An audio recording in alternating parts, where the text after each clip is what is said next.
Ini ma yang zuruna illa sayhatan wahidatan ta'khudhuhum yakhisimun. Mereka tak menunggu lain, tak bukan menunggu satu jeritan. Di dalam satu perkataan lain, wa nufikha fis suri fa idza hum minal ajdasi ila rabbihim yansilun. Sambung ayat 50, tadi 49, 48 49 dan ayat 50 menjelaskan.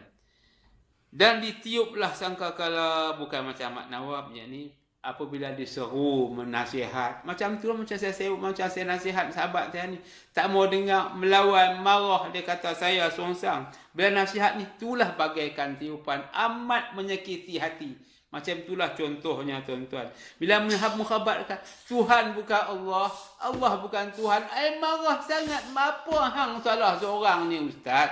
Hang ustaz apa ni? Tak sama Tuhan dengan Allah Ta'ala. Cuba hang tengok huruf di depan tu. Depan ilaha tu huruf apa? Huruf lam. Lam tu lam jinsiah, lam jazam, lam qata'. Lam qata' ni cakap putui. Sebelum huruf lam, huruf apa? Allah, bahawasanya tidak hukum nahwu dan saraf menjelaskan lil taukid, bersungguh-sungguh ataupun qasam, qismun, bersungguh-sungguh kamu kena mentiadakan Tuhan, bukan bagi ada Tuhan. Tuhan di sini bukan Tuhan berhala. Baik-baiklah dengar baik-baik ni. Bukan Tuhan berhala, bukan Tuhan Tok Kom, bukan Tuhan Cina. Bukan Tuhan yang tu. Tuhan yang dimaksudkan di sini, anda menyerah tak habis, nafi tak habis, ataupun tak faham.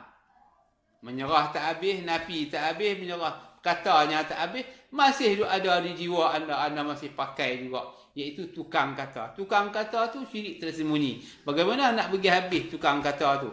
Yang macam tu. Nak tahu yang ni, kena mai belajar depan saya. Tak boleh mengaji melalui telefon. Ni pesan ni, tak boleh mengaji dalam telefon. Kena mai depan saya. Saya tak mengajar dalam YouTube. Saya menjelas dalam YouTube supaya anda terbuka hidayah. Dapat faham di mana kesangkutan, sangkut yang anda tak faham tu, sila rujuk. Murajak dengan saya. Sila ambil nombor telefon 012 533 8329. Harap ambil perhatian. Jadi di sini berlakunya tidak faham. Apabila tidak faham, wa nufikha fis suri fa idza hum minal ajdasi ila rabbihim. Bila menyeru, khabar, apabila menyeru, saya menyampai perkara yang benar-benar. Tuhan bukan Allah, Allah bukan Tuhan, dia tak mau pakai, dia kata sesuatu. Mai berjumpa dengan saya ada dalil bukti yang amat kukuh. Sungguh kukuh. Tuhan bukan Allah, Allah bukan Tuhan. Tuhan bukan berhala yang ada di luar tu, bukan. Kerana ilaha itu dalam segi nahwu dan saraf ghairu mansuri. Tak sama dengan perkataan di luar. Ada di luar tu ada perkataan ilahin nas, ada. Tapi dia ilahi. Ilahin nas. Ada. Ilahukum ilahu wahid. Ada. Ilahu ada. Tapi tak sama pengertian dia. Ada lagi ilahum ma'allah, hurufnya sama. Tapi itu dimaksudkan kepada nama-nama Tuhan. Tuhan berhala dan Tuhan lain-lain. Tapi ilaha di sini bukan seperti yang di luar cakap. Wairu mansurif. Dia lebih daripada berkecuali. Dikecualikan sama sekali. Tak sama. Iaitu anda menyerah tidak habis. Nafi tidak habis. Tak faham nafi. Tak faham isbat. Tak erti nak isbat. Tak erti melafaz. Tak erti mengambil penyaksian. Ini masalah pokok yang amat besar, yang amat dahsyat. Sehingga meruntuh satu juzuk badan. Jadilah kekufuran, kekafiran yang amat dahsyat. Harap ambil perhatian. Baik-baik saya cakap ni. Macam itu. Dan ditiuplah sangkakala, maka tiba-tiba mereka keluar dengan segera dari kubur menuju kepada Tuhannya. Itu salah tu Tuhan. Mereka berkata, ayat ini mengarahkan, mencakapkan supaya mereka menuju kepada Allah Ta'ala. Mentiadakan Tuhan, menuju kepada Allah Ta'ala. Macam tu, segera keluar daripada kubur, keluar daripada kegelapan, keluar daripada bodoh, keluar daripada jahil, keluar daripada bengong, keluar daripada tolol, keluar daripada tuli, keluar daripada ketegang, keluar daripada tak faham. Ni gelap ni, teruk ni. Nak berkeluar susah ni orang ni. Dia fahamlah susah nak bagi orang nasihat, dia payah. Aduhai. Qalu ya wailana man ba'asana min marqadina hadza ma wa'ada ar-rahman wa sadaqal mursalun. Aduhai celakalah kami, siapakah yang membangkitkan kami dari tempat tidur kami ataupun kubur kami? Inilah yang dijanjikan oleh yang maha pemurah, dan benarlah Rasul apa yang dicakap oleh Rasul itu yang dijanjikan supaya kamu mengambil kepahaman. Kami akan mengeluar kamu, kami akan mendidik kamu, kami mengkhabar perkara yang benar ni jani ya Allah supaya kamu keluar. Kami akan membangkitkan, bukan bangkit di sana tuan-tuan. Kalau bangkit di sana, nak buat apa? Dah tak guna. Makna bangkit ni bukan mereka tu hidup tapi jiwanya mati.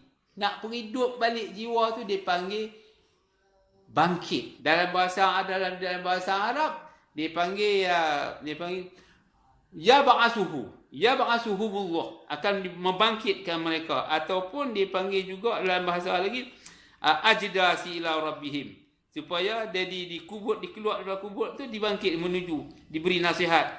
Ad-dinun nasihah, agama tu juga dia satu nasihat. Nasihat kepada apa? Kepada siapa? Orang-orang yang lupa, orang yang lalai, orang tak faham. Ad-dinun nasihah, kena ambil faham baik-baik. Jadi ba'athana, membangkitkan kami dari tempat tidur. Sebenarnya bangkit ni mereka sudah hidup. Arti bangkit ni menyedar, memberi pandangan supaya faham. Namanya ba'athana min marqadina. Kan dia ingat dia ada tidur. Dia ada faham macam tidur lah. Dia dengan bola. Dengan bola pula. Dia dengan segala, dengan nyanyi, muzik, mengarut, cakap, mencarut, dengan merapu, dana. Dia suka sangat tu. Dia panggil tidur. Suka pembohong, putak, belit, tak boleh cakap, tak cakap besar. Dia duduk, cakap besar, cakap tinggi. Tu dia panggil tidur. Tak sedar. Kami juga asun, kami ba'athana. Panggil orang ni keluar pada tidur supaya menuju. Inilah janji-janji kami.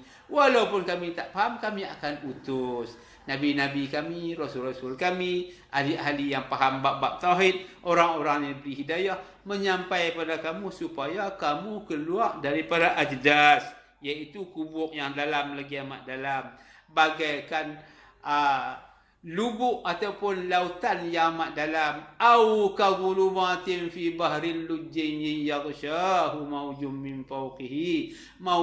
fawqihi sahabun zulumatun ba'duha fawqa ba'din idza akhraja yadahu lam yakad yaraha wa man lam yaj'alillahu lahu min nuri wa lam yaj'alillahu min nur. Jadi bagaikan lautan yang dalam, lagi amat dalam. Dalam laut ada ombak, atas ombak ada ombak, ada ombak, ada ombak.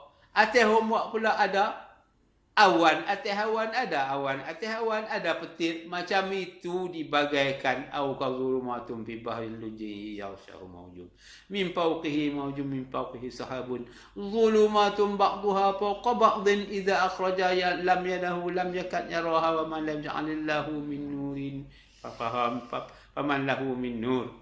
Kami akan tunjuk ke jalan-jalan yang benar. Bagai itulah kegelapan, kejahilan, bodoh. Ataupun di dalam kubur yang amat dalam, lagi amat dalam. Apa dia kubur ni tuan-tuan? Kubur teruk. Jahil, bodoh, tak faham, tak mau ambil belajar, tak mau dengar nasihat apa bagi pandangan benda, katanya tak betul, dia lawan-lawan. Dia lawan, tak ada firman, tak ada hadis, min kedegil. Dia lawan dengan ketegak. Sombong, bongkok, cakap besar. Sungguhlah janji Allah Ta'ala amatlah benar. Diutusnya Nabi-Nabi dan Rasul. Inilah yang dijanjikan yang maha pemurah, iaitu benarlah Rasul-Rasul kami menyampai apa yang disampaikan oleh pada orang-orang dalam kegelapan. Saya nak angkatlah sikit, nak beritahu. Sekarang saya jadi bagaikan Rasul. Bukan saya Rasul, bagaikan Nabi-Nabi membawa nasihat kepada tuan-tuan. Macam inilah pandang pada saya. Ada yang nak marah, ada yang naik angin, ada yang mengatakan sesat. Tapi tak berani main depan saya. Semua depan semua tak ada bil, tak ada hadis. Lagi tak ada apa? Tak ada bil juga. Tak ada Quran. Bil cakap tak ada. Lawan dengan hawa nafsu. Senang saya bantai, saya patah habis.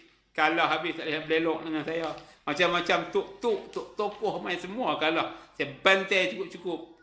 Jadi fahamnya ilmu tauhid supaya lebih faham. Kalimah tauhid dimula dengan aku naik saksi. Aku nak saksi, saya tanya ahli fikir, orang bijak pandai yang mai ke rumah saya, cuba nak bawa saya pergi ke tengah. Nak saksi apa? Cuba bagi tahu. Wahai ustaz, tak tahu nak habaq. Betulkah kepahaman tauhid? Jika orang nak saksi pun tak betul. Tentu saya tak betul. Tarik muka masam, dia kata saya tak betul, bukan dia tak betul, dia yang tak kerti itu betul. Macam itu punya degil tu dalam kubur tu gelap, nak buat keluar payah tu tuan-tuan. Orang macam tu. Sungguh teruklah nak buat keluar macam tu. Saya namakan tajuk di sini, wa nufikha fis-suri fa idza hum minal ajdasi ila rabbihim yansilun. Tiupan sangkakala. Tiupan sangkakala bukan macam makna awak saya ulang tadi. Makna satu jeritan, satu nasihat ataupun ad-dinun nasihah. Dalam ad-dinun nasihah tu saya bawa kalimah tauhid, menyampai kebenaran tauhid, menggunakan nahu, menggunakan hadis. Baik-baik nak bercakap Al-Quran ni tuan-tuan, tak boleh cakap sebarangan. Apakah itu perkataan, ucapan, bacaan? Ma huwal lafzun? Apa itu kalam? Ma huwal kalam? Ma huwal lafzun? Ma huwa murakkabun? Ma huwa mufidun? Ma huwa bil wadai? Kena tahu satu persatu. Lafaz mesti kata baik-baik, jelas lagi terang. Murakkabun, susun cakap baik-baik, bagi betul-betul susun cakap. Mufid, sempurna sebut. Dengan asyhadu, tak betul asyhadu. Allah mesti sebut asyhadu, jangan asyhadu, tak betul. Itu namanya mufidu. Bil wadai, yang mengandungi percakapan itu ada firman, ada hadis ijma' ulama qiyas yang cukup sempurna. Tukang cakap tu faham, orang yang dengar pun faham. Tukang cakap jelas, supaya penjalan cakap dengan jelas, orang yang mendengar lebih mendapat jawapan, lebih efisien. Ni kena tahu, tak menuntut ilmu ni, maka jadilah orang yang tergawang-gawang, terumbang-ambing, tak memahami ilmu tauhid.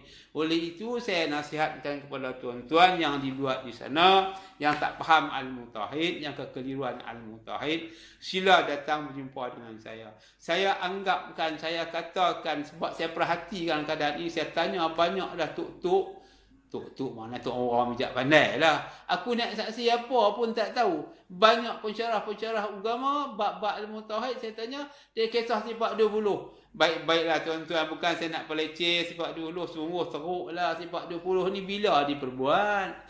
Setelah wafatnya Rasulullah 1250 tahun. Lepas tu wafat pula Imam Syafi'i. Baru nak buat. Imam Syafi'i pula mati tarikh masa selepas wafat Rasulullah 1250 tahun, 56 tahun pula.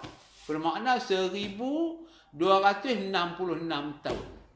Baru buat sifat 20. Siapa buat sifat 20 ni? Apa tujuan buat sifat 20 ni? Apa tujuan rancangan buat sifat 20 ni? Kerana ketika itu timbul bagaikan cendawan ilmu kalam. Tetapi ilmu kalam tu bukan betul ilmu kalam nak merosak